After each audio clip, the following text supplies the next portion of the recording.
ओम नमः वासुदेवाय।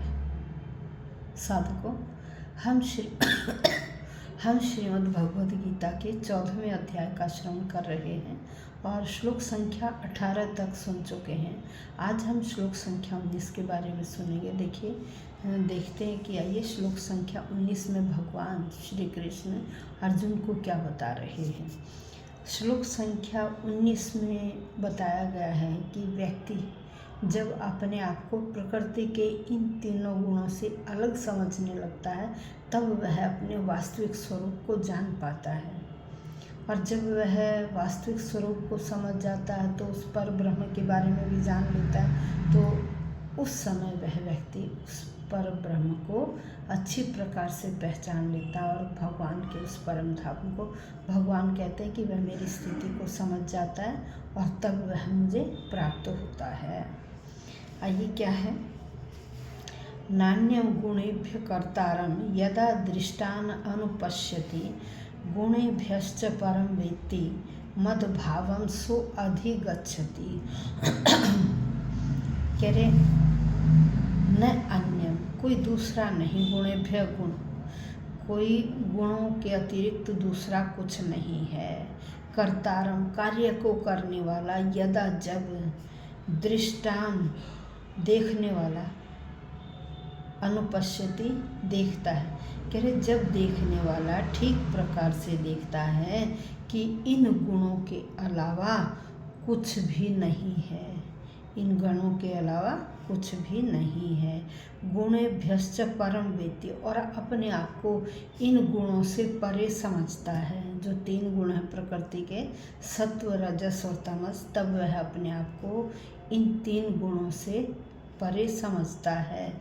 और कह रहे मत भावम सो अधिगच्छति, कह रहे सो वह मत भावम, मेरे उस भाव को, उस दिव्य स्वरूप को अधिगच्छति, प्राप्त होता है। तब वह मेरे उस दिव्य स्वरूप को प्राप्त होता है। यहाँ भगवान कहते हैं कि जब व्यक्ति तीनों गुणों के सिवाय अन्य किसी को कर्ता के रूप में नहीं देखता है कि कार्य करने वाले कौन हैं, ये प्रकृति के तीन गुण ही कार्य को करने वाले हैं। जब इन तीन गुणों के अलावा किसी को कर्ता के रूप में नहीं देखता है और अपने आप को भी वह उन गुणों से, जो तीन गुण हैं उन गुणों से परे समझता है, परे अनुभव करता है, तो वह मेरे उस दिव्य, तब वह व्यक्ति मेरे दिव्य स्वरूप को प्राप्त होता है। तो यहाँ क्या है कि भाई जब व्यक्ति क्रिया कर रहा है तो उसमें देखता है कि गुण ही कारण है, प्रकृति के यह तीनों गुण ही कारण हैं, इनके अलावा कोई दूसरा कारण नहीं है। जब व्यक्ति यह समझ जाता है तो वह विवेकशील, उसे विवेक का ज्ञान हो जाता है कि ये सारे जो गुण हैं ये किसके द्वारा प्रकाशित होते हैं, उस पर ब्रह्म के प्रकाश से ही यह प्रकाशित होते हैं। फिर वह अपने स्वरूप को भी समझ जाता है कि मेरा स्वरूप क्या है।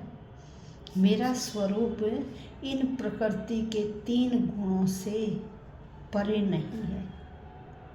इन तीन गुणों से, जो प्रकृति के तीन गुण हैं, यही तीन गुण ब्रह्मांड प्रकृति के सब कार्य करवाते हैं। तो कह रहे मेरा स्वरूप भी क्या था, पहले इन्हीं तीन गुणों से युक्त था, लेकिन अब जब उसे पर ब्रह्म का ज्ञान हो जाता है तो वह उनसे अपने आप को अलग अनुभव करने लगता है।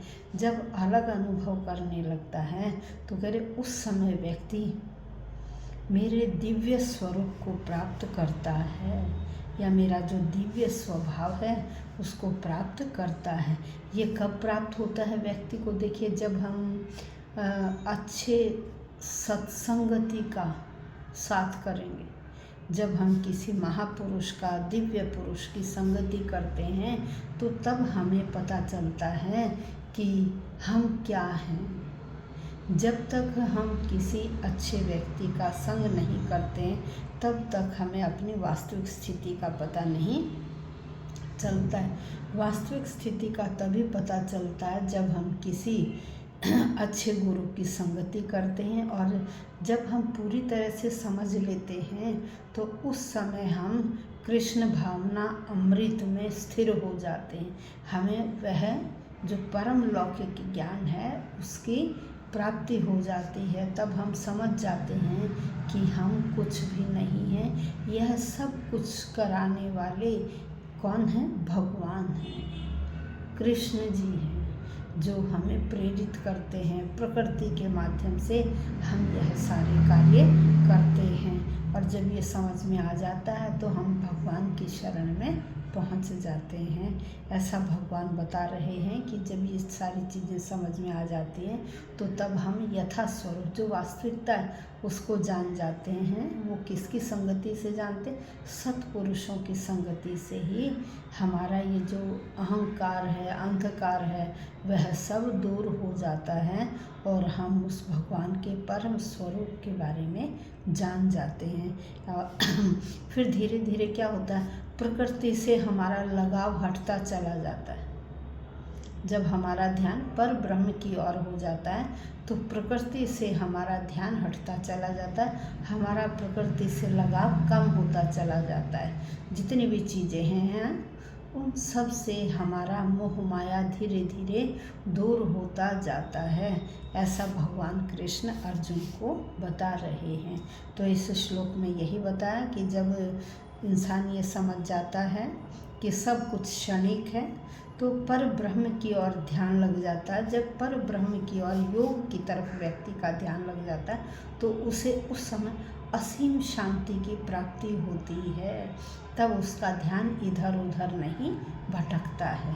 तो आज हमने श्लोक संख्या 19 के बारे में श्रवण किया। अब नेक्स्ट वीडियो में हम श्लोक संख्या 20 का श्रवण करेंगे, और 14वें अध्याय में